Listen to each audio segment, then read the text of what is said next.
Ignition sequence starts. 6, 5, 4, 3, 2, 1, 0. Liftoff. We have a liftoff.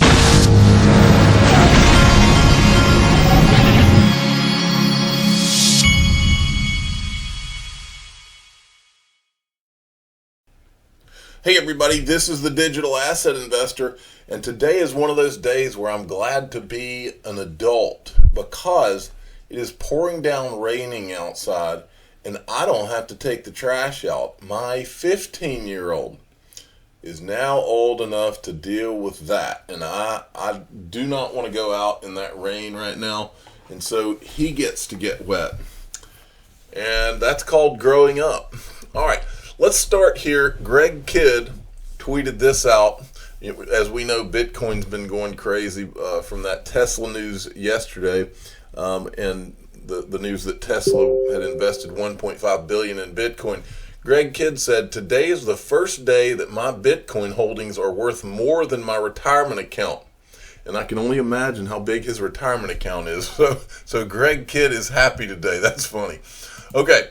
Now, Stuart XRP sent me this. CNBC is going absolutely crazy talking about Bitcoin right now. Here's the first clip.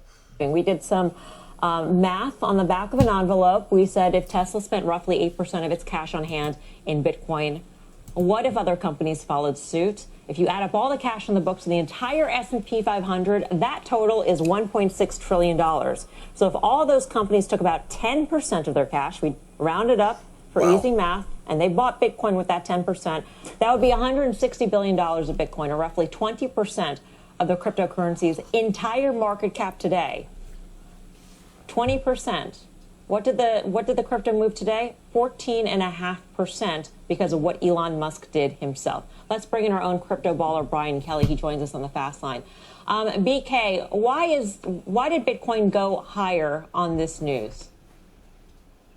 Well, for exactly the reason that you just mentioned. I think everybody else in the market did that calculation and said there's going to be some percentage of public companies that add Bitcoin to their balance sheet. And, you know, there's a multiplier effect. When you put $1 in, you get multiple dollars in Bitcoin price. So the market calculated that and said this isn't going to be the only one. This is just really the tip of the spear. Do you think that this whole notion of Tesla holding this because it's going to accept it as future payment, is that a driver? I mean, you're a Bitcoin baller, but of course you're a stock market guy too. Is that a driver for Tesla, if you will? I mean, Tom Lee had tweeted earlier something to the effect of there's all this Bitcoin being held and there are very few places to spend it at this point. So this is a smart business. On that clip, I just wanted you to see that. He's right. It is the tip of the spear for all these companies that are coming in, and that's good for digital assets overall. Where they're wrong is that it never was Bitcoin. Bitcoin, now it can be Bitcoin because as a quote store of value, but that's all it can be, and that's the part they don't talk about much. Every once in a while, one of these Bitcoin maxis tells the truth on that. Now, I wanted to also, this is another clip from CNBC. I wanted to also let you see the beginning of this one and what this guy says. But we start off. He touches on what I've touched on, which is, what in the world is Elon Musk doing? It seems like he would have a lot of exposure and liability as well as catch some hell from his board for coming out and causing pumps in these coins. That's the weird thing here. Bitcoin bombshell and the return of the fast money Bitcoin bug.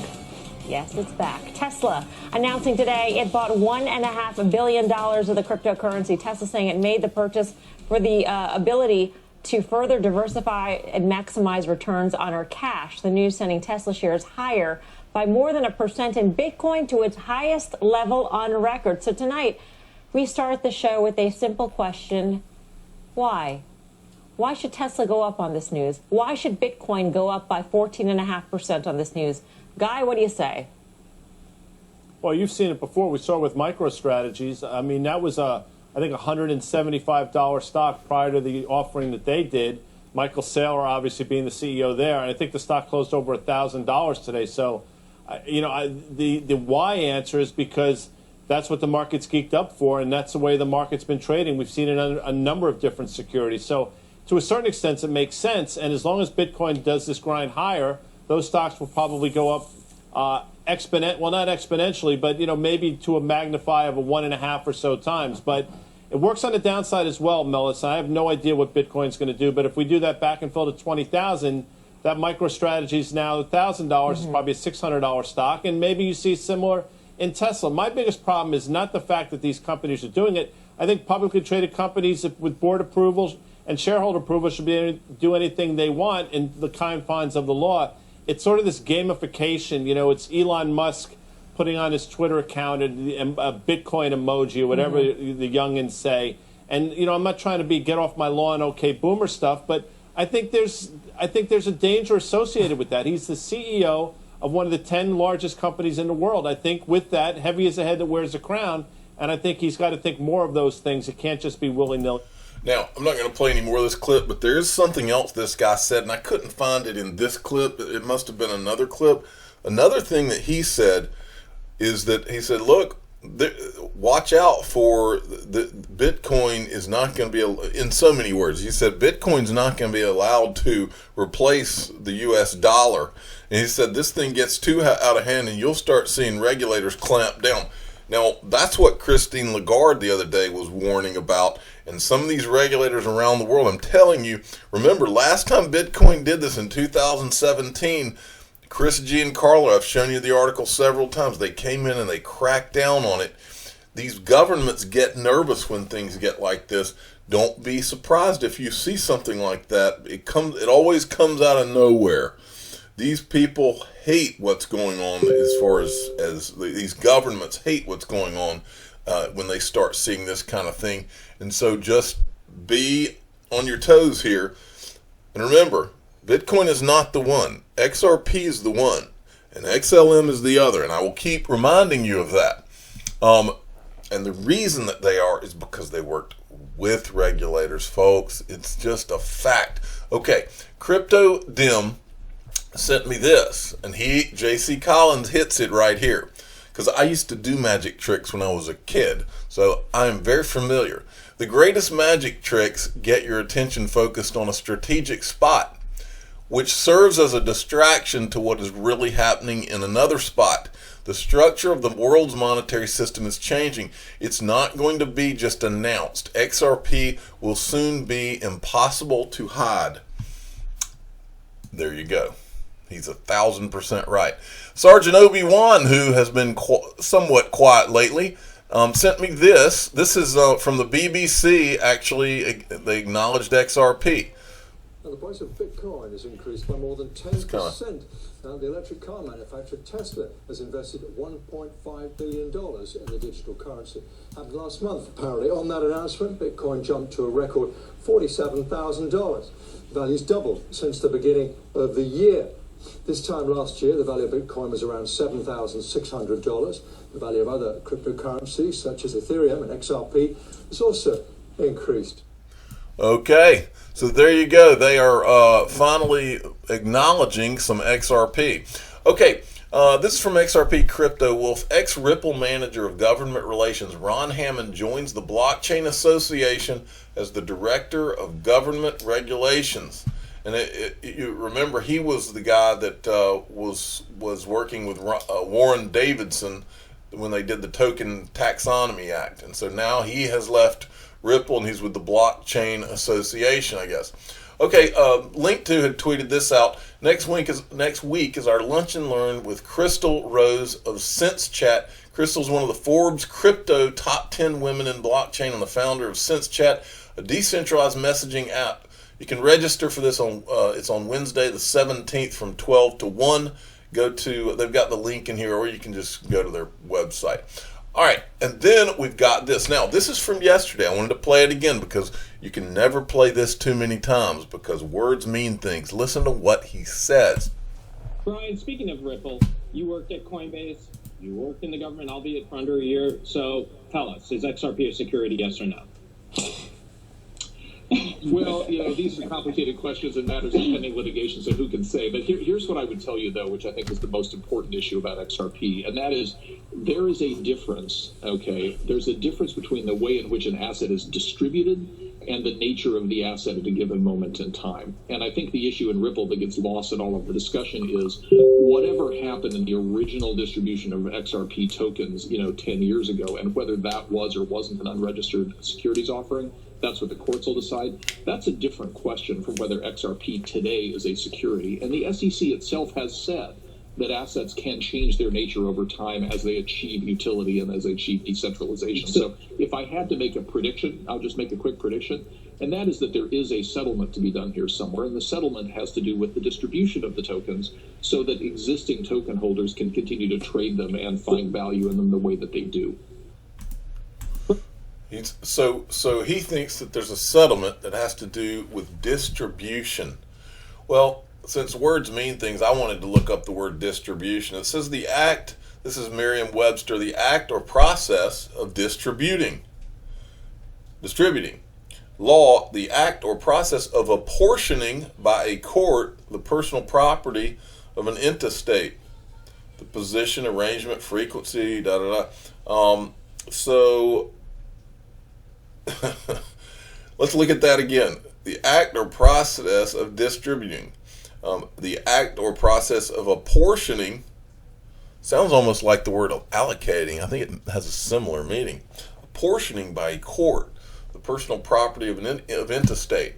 Now, I contend that this is always, let me say it, I'm putting my hands up to my mouth. This has always been about the XRP escrow. We heard Miguel Valles, who used to be with Ripple. He said, somebody asked him how they would, I don't know if they asked him how they would distribute the XRP, but his answer to a question like that was that he could see Ripple becoming a sort of lender of last resort. And when I did a video on the phrase lender of last resort, and I never could find that phrase associated with anything except a central bank. Never. In anything. So the question is, so then you get to the question, so are you saying that the U.S. government and the world's going to let Ripple be a central bank? Or does it make more sense that the powers that be would make Ripple, quote, distribute that XRP or allocate that XRP so that more government entities did the distribution or were in charge of lending, being a lender of last resort? To me, that's more likely. But I've talked on this channel before about antitrust laws. In order to believe that Ripple is going to get to keep whatever it is, 55 billion XRP or whatever they've got now, 50 billion or so. In order to believe that Ripple gets to keep that, you have to believe that antitrust laws mean nothing anymore and that they're okay with XRP going on up to $100 or $1,000 and Ripple, the company, having the worth of a country. I've never believed that that's going to happen, and I still don't believe that's going to happen. That doesn't make sense, because every time any company in the history of our country has gotten big enough to be any kind of a threat, the government comes after them using antitrust laws. And I have never believed that XRP, that escrow, was going to stay as Ripple's. Never. Do not believe it. I will be shocked but that's what I've always felt like, is that's what it's about. Now, is it possible that Ripple will hold that XRP in escrow and it will look like Ripple controls that XRP escrow, but it's actually not? That's possible. but I'm 47 years old now, and I've lived a while, and I do not believe that a startup company out of San Francisco that's started 8 years ago. Here's what you've watched. You've watched them not only create, well, they didn't create it, the OpenCoin created, but there's an XRP, this digital asset is created. Then it's openly, not in secret, openly and transparently, it is sold for 8 years to institutions or whatever. And then through all of that and laying that network out, now that value is going to be, could turn into some crazy figures. And then that company could be worth literally trillions of dollars as a result of the price of that XRP going up. And we're to believe that the government just sat there and watched that and then, oh yeah, okay, that's fine with us. No, don't believe it. I'll never believe that. Okay, now that you've got that, so he said the head of what was the OCC, Brian Brooks, all right, he said that he sees a settlement and that it will involve the distribution of the XRP. All right. Well, now that let's say that he's right. There's one time in the history of my being in crypto over the last 8 years, there's one piece of news. Usually news doesn't really do much for the prices of XRP, but there's one time that a piece of news completely changed the game with the price, and the price went absolutely nuts and ended up setting the all-time high. And that is the piece of news you're looking at. On December 7th of 2017, Ripple came out with Ripple Escrow's 55 billion XRP for supply predictability. Okay? So my question to you is, and I'll show you what happened with the prices because I went and looked it up. December 7, a couple days before this, we were down in the 24-cent range, okay? That announcement comes out, as you see here, on December the 7th, 2017. And from that day until, look at how the prices went up. This is the closing price right here. From that day until, I think it hit the top on January 7th, $3.38. In 1 month, it went from 24 cents to that. The reason I show you that, the reason I wanted to show you that is because this right here, if you get a settlement within this lawsuit, and I have to believe that this was the plan all along, if you get a settlement in this lawsuit, and it does have to do with that distribution, even if it doesn't, if you get a settlement period, you're going to see some crazy fireworks. But if you get a settlement that has to do with, and it resolves this, what's the core problem with the Bitcoin maxis? What have they always said? Ripple controls that XRP and da-da-da-da-da. That's been the core argument. If overnight, if all of a sudden there was some kind of a settlement, and that settlement involved some kind of compromise with this XRP escrow, with the SEC, do you know what would happen? It would be like fireworks on the 4th of July times 1,000. That's what would happen. And so wait for it. Wait for it. Okay, I thought this was a good point. Let's not forget what crypto's New York regulators approved for custody. XRP was on that list. Okay, this was a while back. The New York regulators, I can't remember the name of that organization. XRP was on the list of the cryptos that New York regulators approved for custody. Let's also not forget who's in New York. Goldman Sachs, JP Morgan, Citigroup, they're all said to be looking into crypto custody, and Goldman Sachs said that it will be evident very soon. Don't forget those things, folks. Now, Green Ripple 2 sent me this. Watch this. Stephen Bull Dieppe, listen up. This is Gary Gensler, who's supposed to be the incoming SEC chair. Each of these startups have a little bit different way that they've broken into this space. Plaid, which we've chatted a little bit about. Plaid is in this space because they came in through open APIs and facilitating the software in the system. Ripple is a cryptocurrency type company. Cryptocurrency type company is in India. It's really, I could even have put that in the big tech because they started, I think. All right, that's all we need to hear from that. But Ripple is a cryptocurrency type company. Now, Mr. BXRP sent me this. I can never remind you enough about these types of things. A Florida-based telco employee has been charged over a SIM swapping scam that stole one victim's cryptocurrency and targeted 19. This is how the scam works, folks. You know, when you log into your Coinbase account and you have two-factor authentication, and that two-factor authentication, I think the easiest way for these scammers to do it is if you're using the kind that where you're using your cell number and it sends you a text. So you type in your username, you type in your password, and then after you do that and you hit enter, it sends you a text to your phone that gives you a code. You enter that code and then you get into your Coinbase account. Well, this is what SIM swap people do, is my understanding, is they get jobs at these mobile phone companies. They take control of your phone for like a 24-hour period, try to log in your Coinbase account, they get your username and password, then they log in, and that text comes to them while you're asleep. That's how they do it. Then they go in, they send out your cryptocurrency, okay? There's a way around that, and this is what I do with my Coinbase account, and you should too. I have a link to these YubiKeys down in the description of my video, and here's how things change when you have one.